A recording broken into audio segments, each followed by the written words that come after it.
దేవుని పరిశుద్ధమైన నామమునకు మహిమ కలుగునుగాక. విశ్వవాణి పరిచర్యలో ఈ శ్రేష్టమైనటువంటి కార్యక్రమాన్ని వీక్షిస్తూ ఉన్నటువంటి మా ప్రియులందరికీ ప్రభు పేరిట మా హృదయపూర్వకమైన వందనాలు తెలియజేస్తూ ఉన్నాం. దేవుడు మిమ్మును మీ కుటుంబాలను సర్వసమృద్ధిగా ఆశీర్వదించునుగాక. విశ్వవాణి పరిచర్య కొరకు ప్రార్థిస్తూ ఉన్న, పోషిస్తూ ఉన్న, సహకరిస్తూ ఉన్న మీ అందరికీ ప్రభు పేరిట మేము హృదయపూర్వకమైన కృతజ్ఞతలు, వందనాలు తెలియజేస్తున్నాం. ప్రియులారా, మనందరికీ తెలిసిన విధంగానే విశ్వవాణి పరిచర్యకు ఒక దర్శనం. 1,00,000 గ్రామాలకు సువార్తను అందించాలి.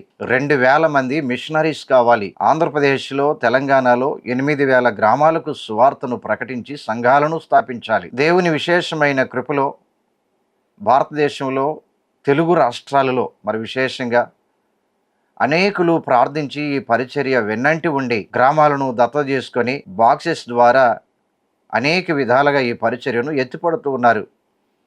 దేవుడు మిమ్మును మీ కుటుంబాన్ని సర్వసమృద్ధిగా దీవించునుగాక. ఇంకా ముందు ఎంతో పని ఉంది, ఎంతో అవసరత ఉంది.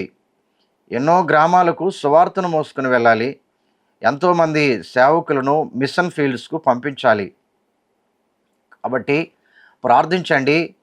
మీలో ఎవరైనా ప్రేరేపించబడిన వారు ఉంటే ఈ పరిచర్యలో పాలిపంపులు పొందుమని ప్రభు పేరిట మనవి చేస్తున్నాం. విశ్వవాణి పరిచర్యలో ఒక శ్రేష్టమైన ప్రణాళిక గ్రామ దత్తత అనేటటువంటిది. ఎవరైనా ఒక గ్రామాన్ని దత్తత చేసుకుంటే ప్రతి నెల క్రమముగా 4,000 రూపాయలు ఆ గ్రామ పరిచర్య కొరకై ఇవ్వవలసి ఉంటుంది. మారుమూల ప్రాంతాలలో ఎన్నో మందిరాలు కూడా కట్టవలసిన అవసరత ఉంది. ఎంతోమంది చెట్ల కింద గృహాలలో కూడుకొని ప్రభువుని ఆరాధిస్తూ ఉన్నారు. కాబట్టి మీరు ప్రేరేపించబడిన వారైతే ఈ పరిచర్య వివరాల కొరకు మమ్మల్ని సంప్రదించండి. ఇంకా అనేకమైన విషయాలు మీతో పంచుకోవటానికే ప్రభు సహాయం చేస్తాడు. దేవుడు మిమ్మల్ని దీవించునుగాక. దేవుని వాక్యాన్ని కొద్ది నిమిషాలు మనం ధ్యానం చేసుకుందాం. ప్రభు అయిన యేసుక్రీస్తు వారు శరీరధారిగా 33.5 సంవత్సరాలు ఈ లోకంలో బ్రతికాడు. మనకు తెలుసు. యేసు ప్రభువారిని వెంబడించిన ప్రధానమైనటువంటి శిష్యులు లేదా అపోస్తులు 12 మంది అనే విషయాన్ని మనం ఎరుగుదాం. యేసు ప్రభువారు ఈ భూమి మీద బ్రతికిన దినాలలో 3.5 సంవత్సరాల పరిచర్య కాలంలో శిష్యులు ప్రభువుని వెంబడించారు. ఆయన బోధ విన్నారు.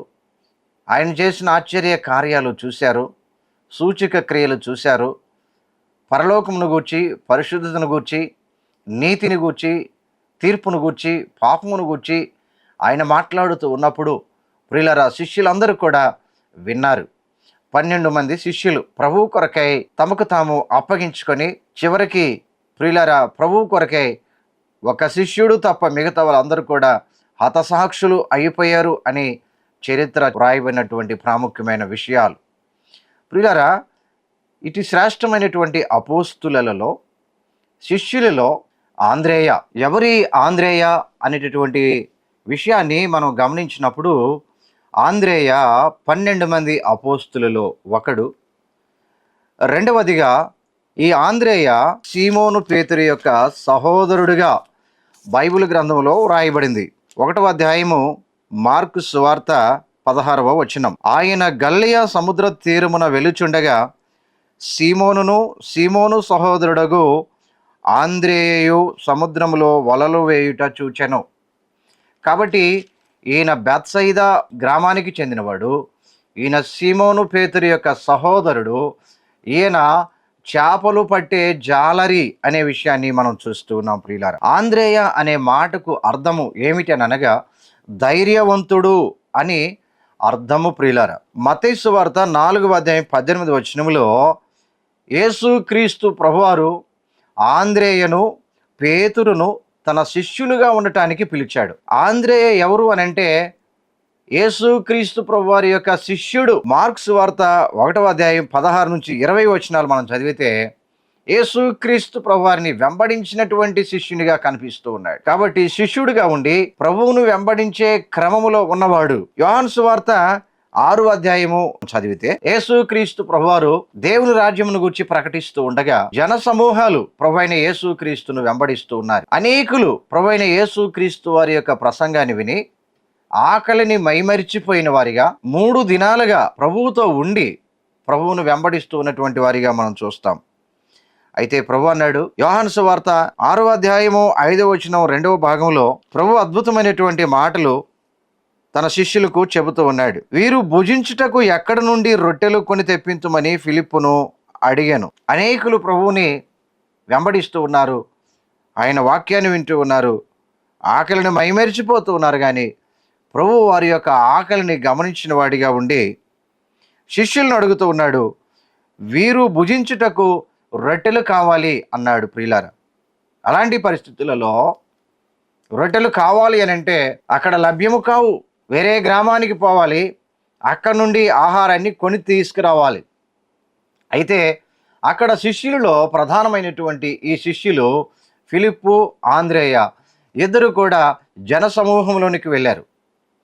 వెళ్ళి వారి దగ్గర ఏమున్నదా అని గమనిస్తూ ఉన్న క్రమంలో ఆంద్రేయ ఒక బాలుని చూశాడు. ఆ బాలుడు దగ్గర అద్భుతమైనటువంటి ఒక దీవెనకరమైనటువంటి ఆహారం ఉన్నది.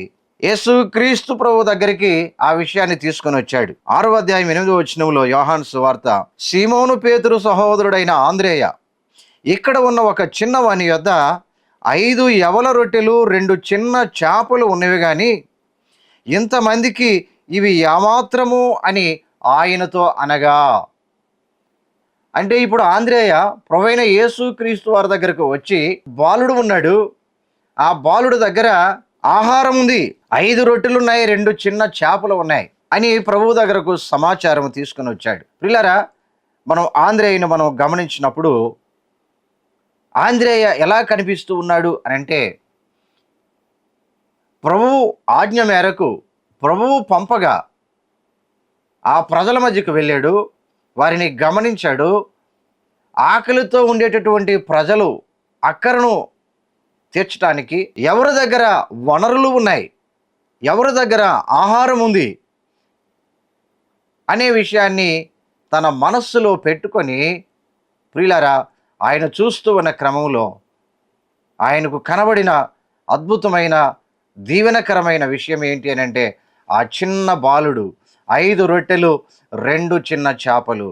ఆంద్రేయ ఇక్కడ మనకు కనిపిస్తూ ఉన్నాడు, ఒక గ్రేట్ మిషనరీగా ఆయన కనిపిస్తూ ఉన్నాడు. అనేకులు ఆత్మ సంబంధమైన ఆకలితో భారతదేశంలో మారుమూల ప్రాంతాలలో సత్యము నెరుగక చీకటిలో బ్రతుకుతూ ఉన్నటువంటి ప్రజలు అనేకులు ఉండగా, ప్రియులారా, వారి యొక్క ఆత్మ సంబంధమైన ఆకలి తీర్చేవాళ్ళు ఎవరు? వారి దగ్గరికి ఆత్మ సంబంధమైన ఆహారాన్ని ఎవరు మోసుకొని వెళతారు?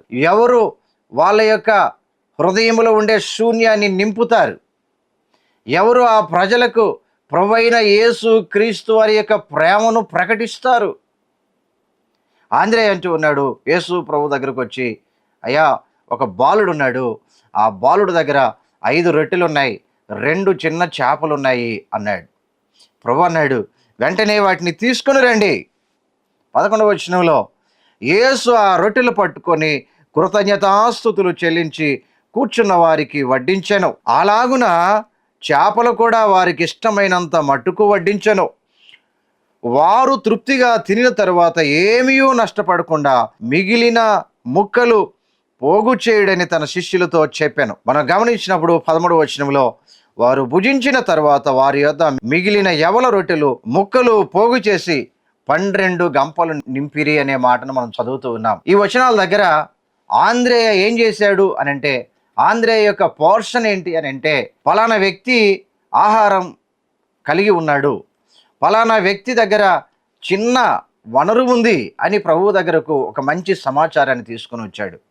ప్రియులారా, ఈ దినాలలో మనము జ్ఞాపకం చేసుకోవాలి, ఆత్మ సంబంధులైన మనము, ప్రభువైన యేసు క్రీస్తు రక్తము చేత కడగబడినటువంటి మనము, ఆత్మల భారము కలిగినటువంటి మనము ఏం చేయాలి అని అనగా, అనేకమైనటువంటి కట్టుబాట్లతో, అనేకమైనటువంటి మూఢ విశ్వాసాలతో, ఆధ్యాత్మిక ఆకలితో నలిగిపోతున్నటువంటి ప్రజల దగ్గరకు ఈ ఆహారాన్ని మోసుకుని వెళ్ళాలి. ఆంద్రేయ అదే విషయాన్ని ప్రభు దగ్గరకు వచ్చి చెప్పాడు.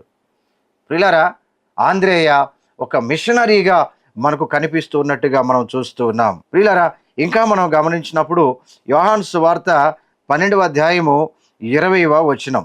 ఈ వచనంలో ఆంద్రేయ మనకు ఎలా కనిపిస్తూ ఉన్నాడు అని అనగా, వారు గలిలయలోని బేత్సయిదా వాడైన ఫిలిప్పు నద్దకు వచ్చి, అయ్యా, మేము యేసును చూడగోరుచున్నామని అతనితో చెప్పగా, ఫిలిప్పు వచ్చి ఆంద్రేయతో చెప్పెను.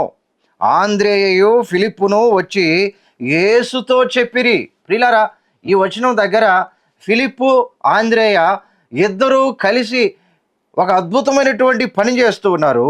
గ్రీసు దేశస్థులకు యేసయ్యను గూర్చిన వివరాలు చెబుతూ ఉన్నారు. ఆంద్రేయ, ఫిలిప్పు, మరి ప్రాముఖ్యంగా మనం ఆంద్రేయను గూర్చి ధ్యానం చేస్తూ ఉన్నాం కనుక ఆంద్రేయ ఈ వచనంలో ఒక గ్రేట్ ఇవాంజలిస్ట్గా మనకు కనిపిస్తూ ఉన్నాడు. ఒక స్వార్థికునిగా ఆయన కనిపిస్తూ ఉన్నాడు. ప్రభు అయిన యేసు క్రీస్తును గ్రీసు దేశస్థులకు పరిచయము చేసినటువంటి వానిగా కనిపిస్తూ ఉన్నాడు. ప్రియులారా, ఇంకా మనం గమనించినప్పుడు యోహాను సువార్త 1వ అధ్యాయం 41, 42 వచనాలు. ఇతడు మొదట తన సహోదరుడైన సీమోనును చూచి, ఇతడు అని అనగా ఆంద్రేయ.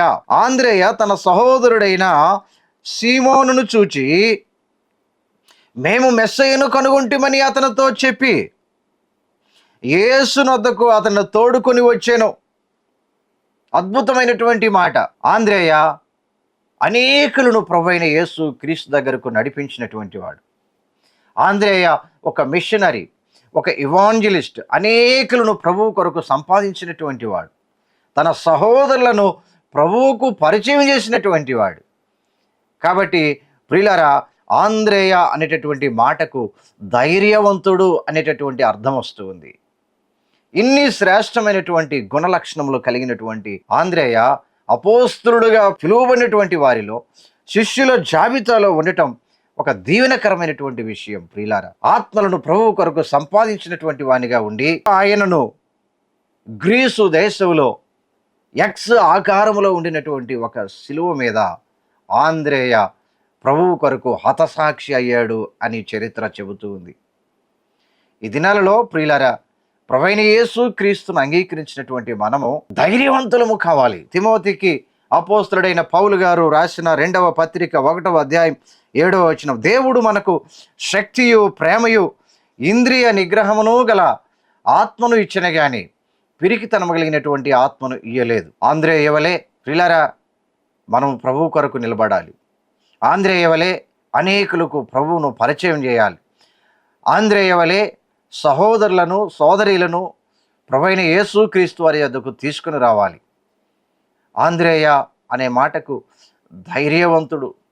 అలాగైతే యేసు రక్తము చేత కడుగబడిన నీవు నేను ఆయన ఆత్మ చేత నింపబడినటువంటి వారముగా ఉండి ధైర్యము కలిగి ప్రభువు పనిలో ఆత్మలను సంపాదించడంలో ముందుకు కొనసాగు వారమై ఉండాలి అని ప్రభు వాక్యం మనకు తెలియజేస్తూ ఉంది. ప్రియులారా, ఆంద్రేయ చేపలు పట్టువాడు, కానీ ప్రభు ఆంద్రేయను ఏం చేశాడని అంటే మనుష్యులను పట్టు జాలరిగా చేసినట్టు మనం చూస్తూ ఉన్నాం. ఈ దినాలలో నీవు నేను ఆత్మలను పట్టేటటువంటి వారముగా ఉండాలి అని ప్రభు కోరుకుంటూ ఉన్నాడు. ఏ విధము చేతనైనా ప్రభు పాదాల చెంతకు అనేకులను నడిపించాలి.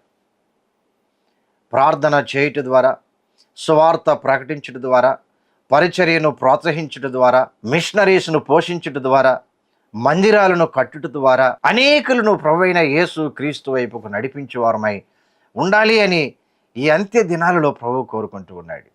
అలాగైతే మనం కూడా ప్రభువు కొరకై ఆ విధంగా బ్రతకడానికి తీర్మానం చేసుకుందాం, ప్రార్థన చేసుకుందాం. దయగల మా తండ్రి, మీకు వందనాలు, స్తోత్రాలు నాయనా. ఆంద్రేయను గూర్చి మేము విన్నాం. ఆంద్రేయ వాస్తవానికి ప్రభువా ఆయన బేత్సయిదా పట్టణానికి చెందిన ఒక జాలరి, కానీ ఆంద్రేయ గుండెలలో ఉండిన ఆ బలమైన విశ్వాసం తన సహోదరుడైనటువంటి సీమోను పేతురుకు ప్రభువును పరిచయం చేశాడు. ఆంద్రేయ గ్రీసు దేశస్థులకు యేసు క్రీస్తు ప్రభువుని పరిచయం చేశాడు. ఆంద్రేయ మిమ్మల్ని వెంబడించాడు. అపోస్తులలో ఒక శ్రేష్టమైనటువంటి గుణలక్షణాన్ని కలిగిన వాడిగా మేము చూస్తూ ఉన్నాం. ఆంద్రేయ చివరికి అనేకులను మీ కొరకు సంపాదించి ఎక్స్ ఆకారంలో ఉండిన ఆ శిలువ మీద హతసాక్షి అయ్యాడు. దయగల ప్రభా, ఆంద్రేయను బట్టి మిమ్మల్ని స్తుతిస్తూ ఉన్నాము ప్రభా.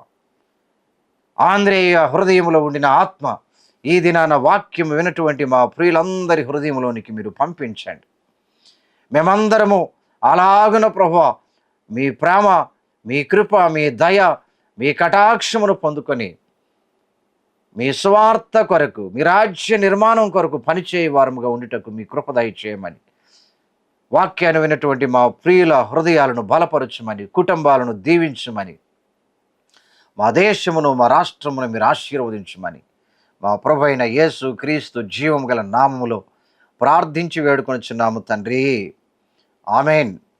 పరమ తండ్రి అయిన దేవుని ప్రేమయు, ఆయన అద్వితీయ కుమారుడు మన ప్రియ ప్రభు యేసు క్రీస్తు వారి యొక్క కృపయు, పరిశుద్ధాత్మ దేవుని యొక్క అన్యోన్య సహవాసము సదాకాలము మనతో ఉండునుగాక.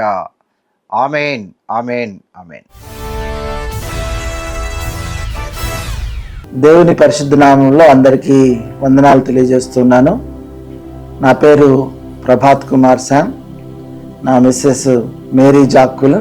ఈ పరిచర్యలో మేము పాలు భాగస్తులుగా ఉన్నదని బట్టి మేమెంతో సంతోషిస్తున్నాం, గర్విస్తున్నాం. ఒక అత్యుత్తమమైనటువంటి, అద్భుతమైనటువంటి సేవా పరిచర్యలో మేము కూడా ఉండడానికి దేవుడు కృప చూపించాడని నమ్ముతున్నాం. విశ్వవాణి పరిచర్యలో మేము ఉండడాన్ని బట్టి ఎంతగానో ఆశీర్వదింపబడ్డామని మేము నమ్ముతున్నాం. ఎందుకంటే మేము ప్రత్యక్షంగా అనేక సార్లు విశ్వవాణి పరిచర్యను మేము చూసాం, అనేక ప్రాంతాలు తిరిగాం. బాక్సులతోటి మా కాంట్రిబ్యూషన్ స్టార్ట్ చేసాం. ఆ తర్వాత ఎప్పుడైతే ఈ యొక్క విలేజ్ అడాప్షన్ అనేటువంటిది విశ్వవాణి పరిచర్లో స్టార్ట్ అయిందో అప్పటి నుంచి మేము విశ్వవాణి పక్షంగా కొన్ని గ్రామాలు దత్తత తీసుకోవడం జరిగింది. విశ్వవాణి మా లైఫ్లో, మా ఆత్మీయ జీవితంలో ఒక పార్ట్ అయిపోయింది.